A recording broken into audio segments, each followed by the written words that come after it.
All right, so with that, I'm going to let Kathryn take the helm here. And do you have slides that you want to show, pictures, or do you just want to talk to the group? Yeah, I do have slides.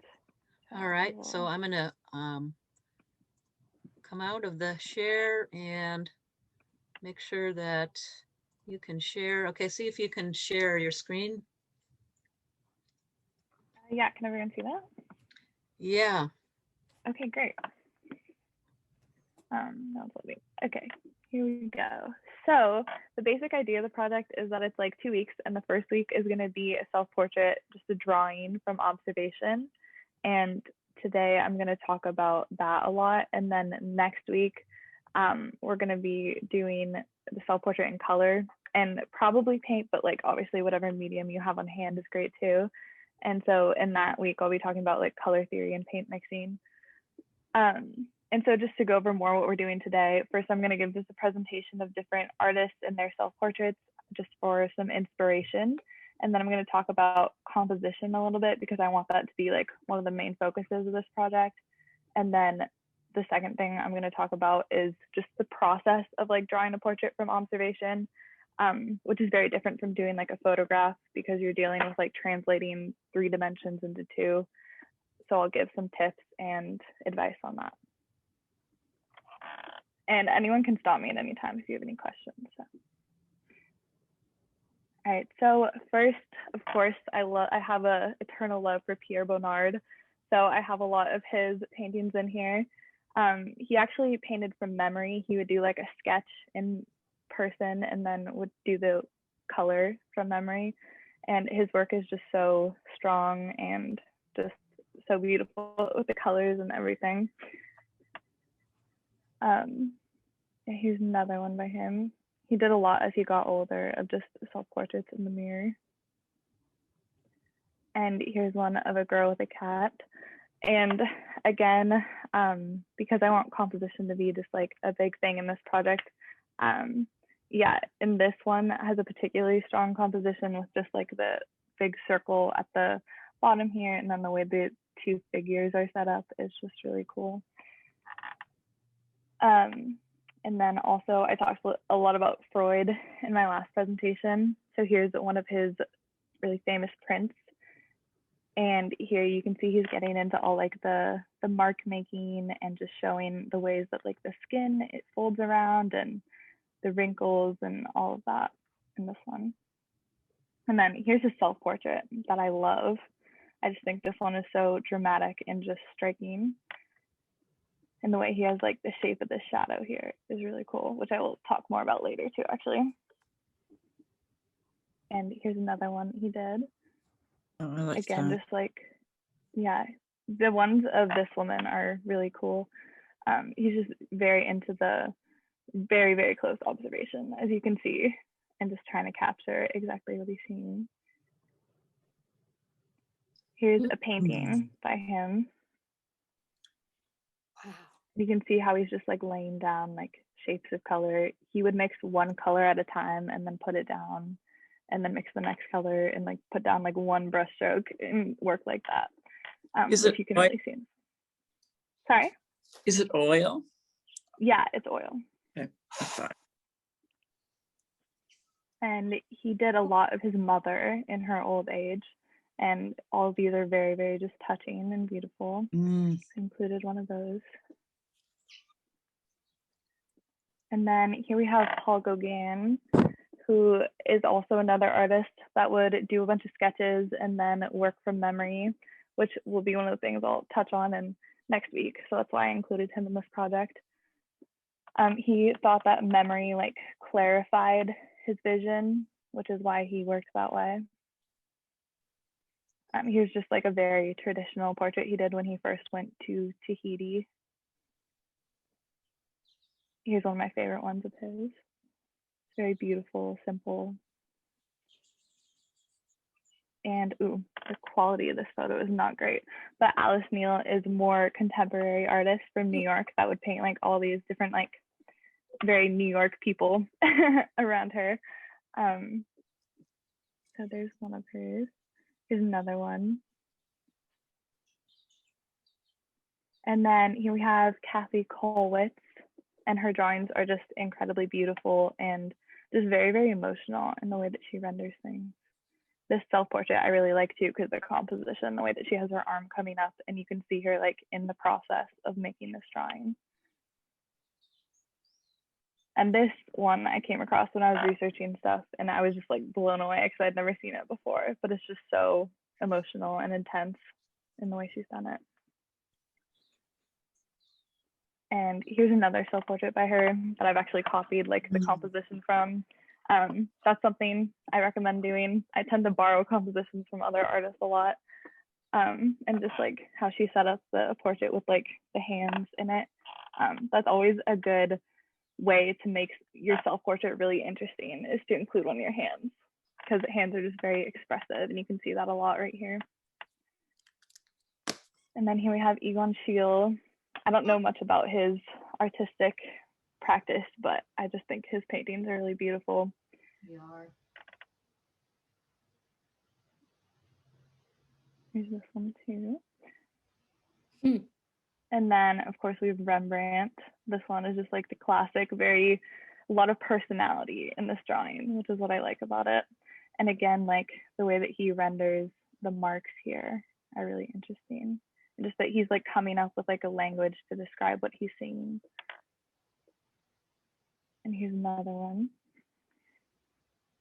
The way that he paints with like very thick paint, and like the color by color is a lot like Freud, especially in this one. Here's another. Just he captures so much of his personality in his paintings, which is so great. Okay, so then what we're gonna do now is I'm gonna ask everyone to take out paper and a pencil, and I'm gonna have you copy down just like the lines that I have drawn over these, just to like get the feel of what like a really dynamic composition is like.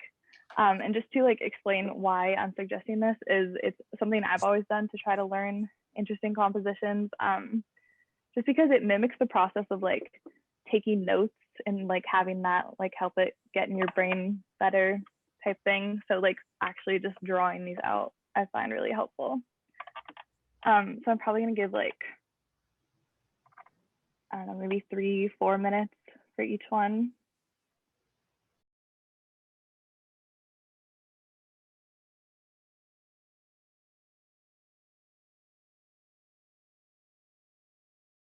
All right, so I think that's a good time to move on to the second one, which is the composition by Kollwitz.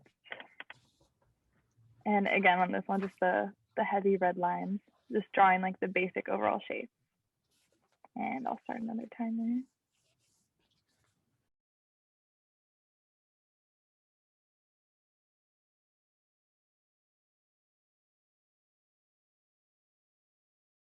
All right, so now we'll move on to the third one, which is from the Egon Schiele painting. See if my computer will work. There we go.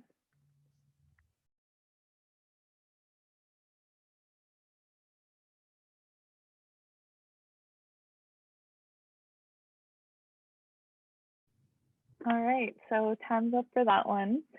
I just hope that this just like little practice with all these famous compositions will just encourage you guys to be really creative and just very intentional about the way that you're composing the drawings today, which I'm sure all of you would anyway, because you guys are already great. But anyway, so next we're going to move on to just talking about working on portraits specifically from life. And to do that, we're gonna just do the age-old practice of just looking at the skull and studying it to gain an understanding of human portraiture. Of course, this goes back to Leonardo da Vinci, like digging up the the bodies to look at this and then learn enough about it so that he could render it on the page accurately. So what I was thinking for this was I was gonna ask everyone, not as like a super in-depth thing, but again, just like 10 minutes, just quick, just drawing the skull, and to just really look at the volumes and the proportions in it and try to gain an understanding of that. So when we move on to drawing from life, you'll have a good foundation for doing your self-portrait. Does anyone have any questions? Right.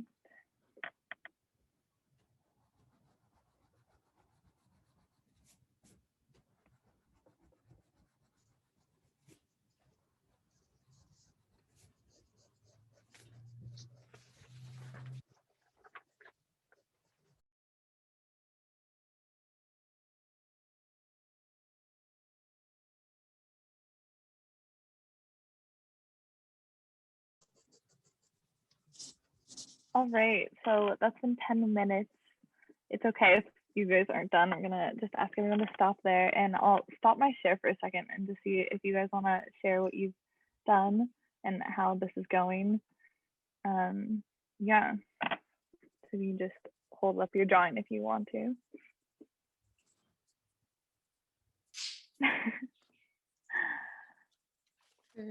Oh yeah, Melinda, that looks really great. Oh, there. Darcie, Nice. Let's take a screenshot with everybody's up there. Nice. Oh, nice. Oh my God. Chelsea, oh, she's painting. Chelsea's got a big fat paintbrush. yeah. Yeah, these Cool. are all looking really That looks good. good. Yeah. Yeah, we're Fran, did doing you do a it? special project. Sorry, we're doing a landscape painting. So yeah. Awesome. So Are you guys doing a talking mural? Great job, Brian. You're the muralists over there. Nice, John. That looks good. Good. Mhm. You're muted. It was hard. It was hard for me. Yeah, drawing a skull is hard because a lot of the relationships within the skull aren't necessarily intuitive when you go to draw them for some reason. Like who knows why, but that's like a common, just universal experience. And so just like working with that and trying to understand it is really helpful when you go to then do the portrait. Okay, let me share my screen again. Well, it got better as See my time slides. went on. Yeah, definitely.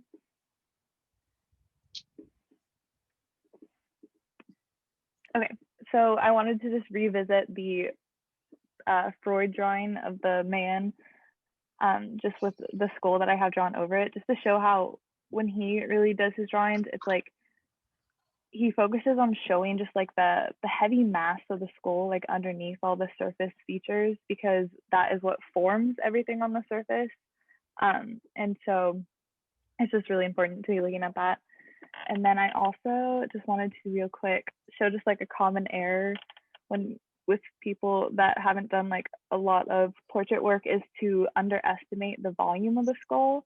Right. So like right here. And so that's something to definitely focus on and think about, is to just like look at those proportions and make sure they're accurate to what like you know about the skull from having drawn it. And then yeah, so about to get started, just having a little like studio time to work on the portraits from life and ask any questions while you guys are doing that in the process. And so I just wanted to go over some other tips that I have. And it's like the number one most important thing of like trying to draw something realistically from observation is to just see it as abstract. So if you're thinking, okay, like I have to sit here and I have to draw an eye and now I have to draw like a nose, your brain is going to get in the way of like seeing those relationships as they are. So it's like the exercises that Darcie had everyone do last class with like the drawing upside down and the, what was the other one we did? The blind contour. Yeah. Yeah. So just seeing everything as different angles and curves and just looking at those relationships of one thing to another is what's going to be most important. And then, yeah, the third tip is to just keep your understanding of the skull in mind to judge whether or not like what you have done on the paper is like what you're actually seeing. And then, okay, and then the other thing I wanted to say is just that when you go to like draw shadows, if you even choose to do that, this could be more like a contour drawing if you want, But drawing the shadows as shapes is really helpful, because again, you don't want to be thinking like, okay, like I'm trying to perfectly create a shadow. You want to create just something that represents a shadow. And the best way to do that is to look at the shapes of what they are and just like the value of them. And the hair is just something similar. Instead of just like trying to draw like every single line of hair, it's very helpful to think about it as like, okay, what is the shape of like what the hair is doing and the gesture of it. And so I put in 2 drawings that I showed earlier that I like drew over to demonstrate that. And so the first is just this Freud one. I just outlined like some of the ways that he's drawn his shadows as just like very distinct shapes. So this is just like a V shape here, and then he has like this upside down triangle, and then triangle here, ovals. So just looking at it that way. And then here we have the hair in this drawing by Freud. So just like this shape here, and then like it goes down like this. And then obviously he's gone back in to try to like show the texture of it, but that is like secondary to how he shows the overall way that it's moving. So later then we can come back in to the shape that we laid down and come in and then do our contouring or fixing up. Yeah, that's what I would definitely recommend, is just looking at like the overall shape, the way the hair is moving. And then if you want to show the texture, like then is when you would go in and like add where the shadows are and add just like the lines to show the hair itself. All right, so that's all I have to talk about. So does anyone have any questions before we get started?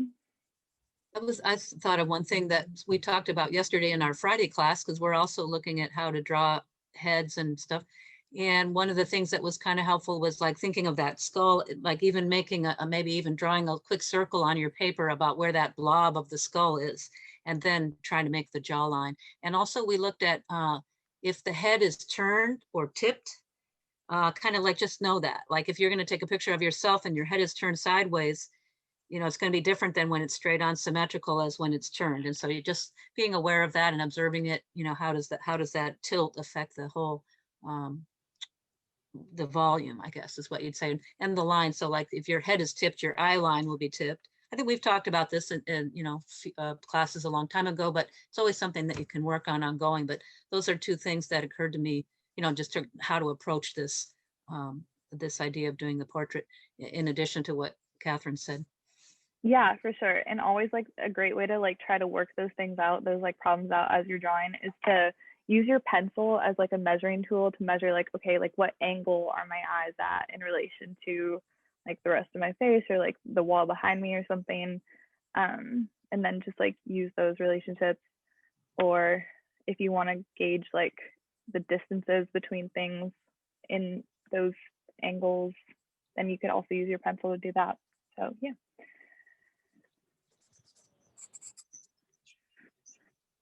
Okay, we're drawing.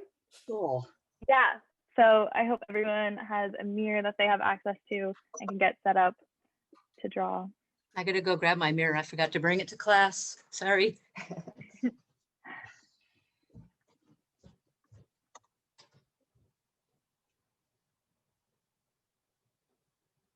Hate doing a self-portrait.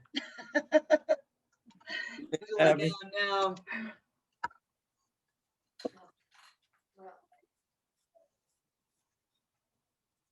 Oh, one last helpful thing that I was going to mention is it's helpful to try and make sure that you're looking in the mirror a lot more than you're looking down on your paper. Right. That'll help you too, of like not getting inside your head and just making sure you're looking at and just like drawing what you're seeing. I mean, Right. just focusing on the observation.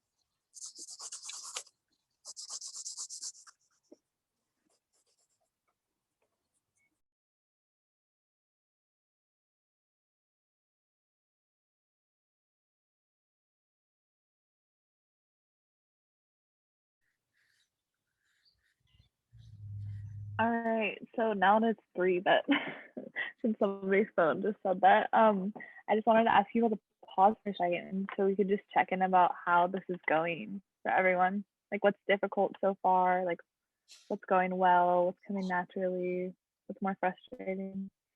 The hard part is making it look like me. I know. Right?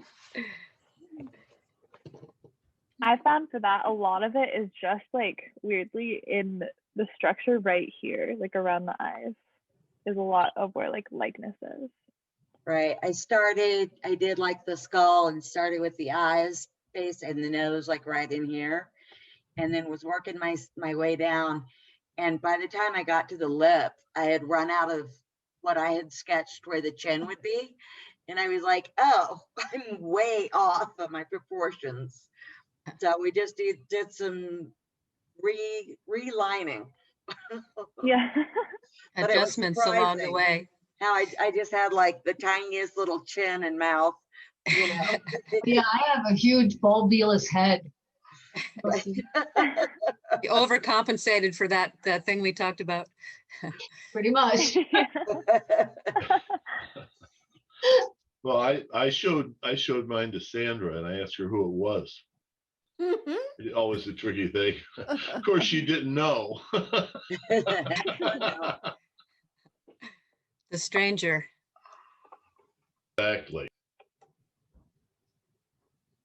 I can't ask my husband anything about my art, because if he pauses for way too long, I'm like, what?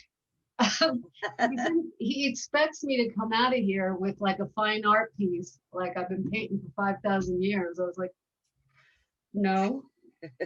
Wait until I show him this. Although I like it in a way. Does anyone want to share what they've worked on so far? Just like hold up the screen or anything? Yeah, You don't show have us to, what you obviously. got. Oh, good. That looks like I you. like that. John. Yeah, John, that That definitely totally looks looks like like you, John. Good Does look job. like you. Yeah, That's Can- great. Good proportions too. I can't Okay. see it. Can Hold it, anybody? hold it up again, John. Hold it up again, John. I'm gonna hold mine up next. Wait, Oh, not bring you. it into the You camera. didn't say where to hold it up.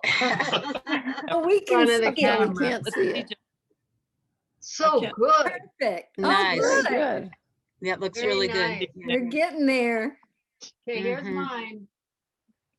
Oh, nice. Nice. She's Oh, I cute. love it. Yeah. Yeah. She's out of proportion, but I put a lot of Yes, wrinkles guys. on her, and it was kind of fun because once I put these wrinkles in, which are always there, it always looks like I'm like, what? And that's I'm always like that, and I hate it. That's It what is, definitely who I am. has you shining through it, you know?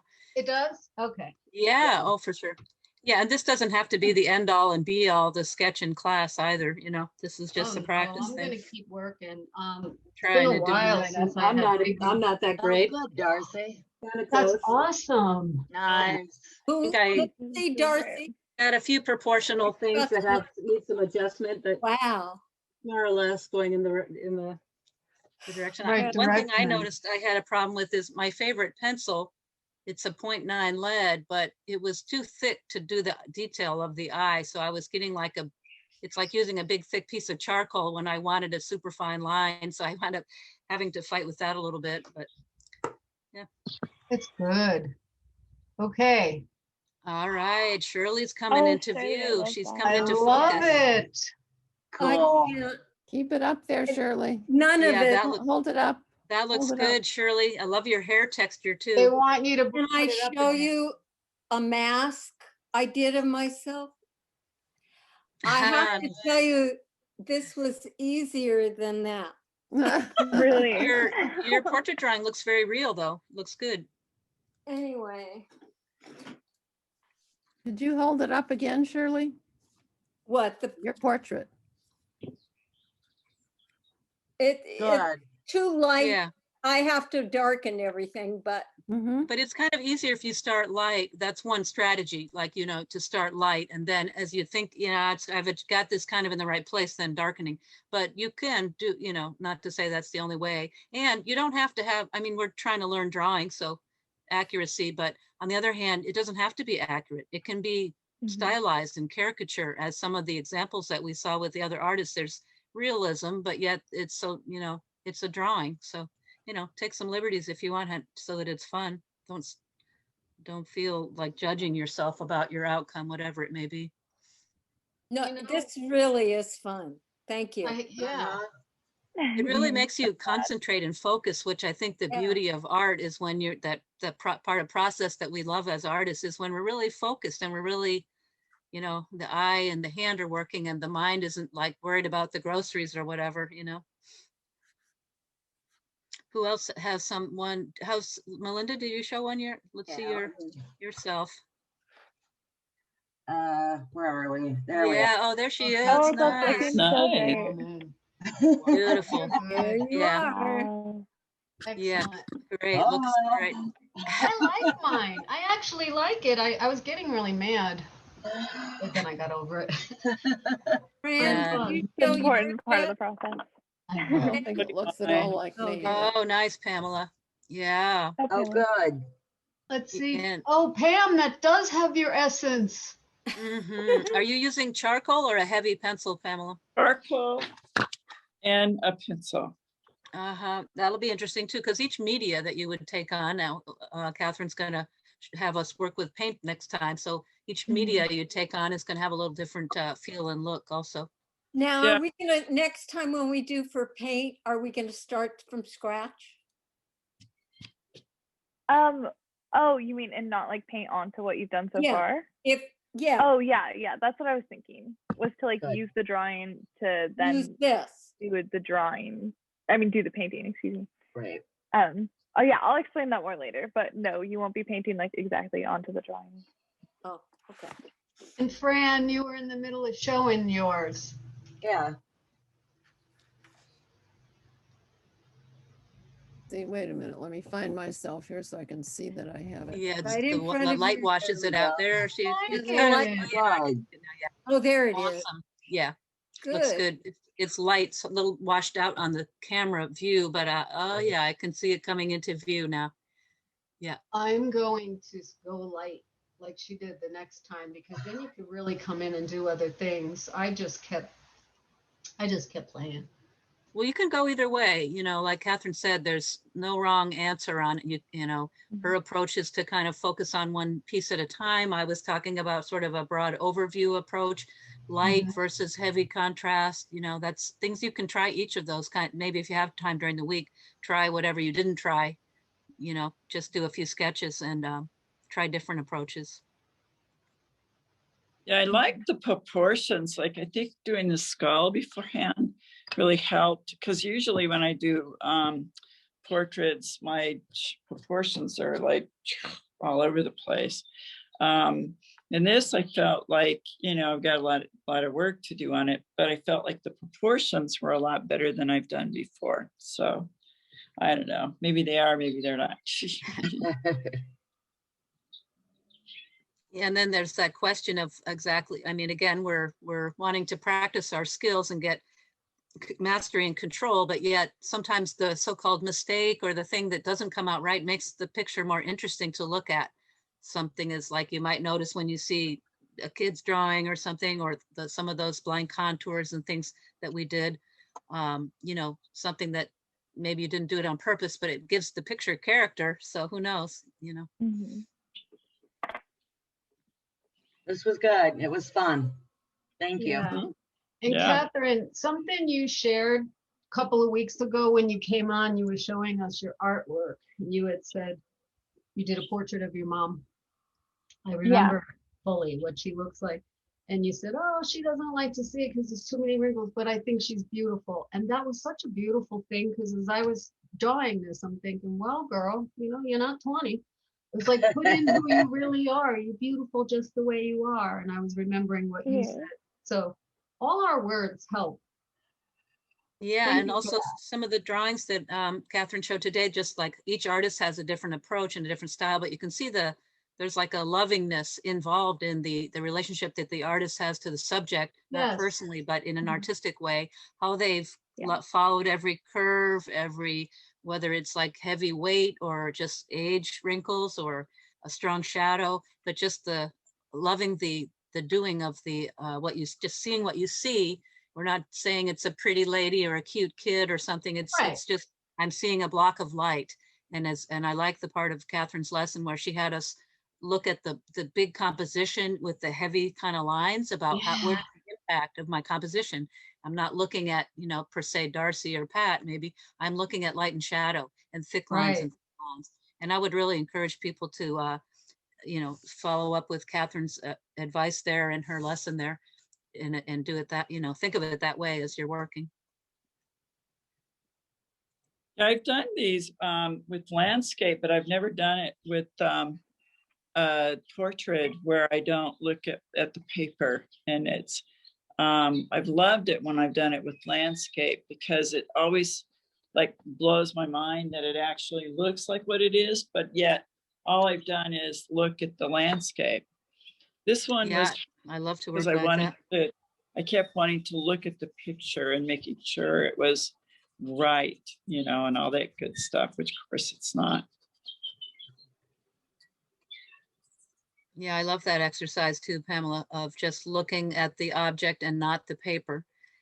And I found myself, you know, trying to hold my page up. I was trying to hold my notebook upright and keep it out of the way of my mirror view. And so it was a little bit awkward, but I did find myself then looking more at the mirror than the picture, the paper. But it, you know, you kind of learn to trust that.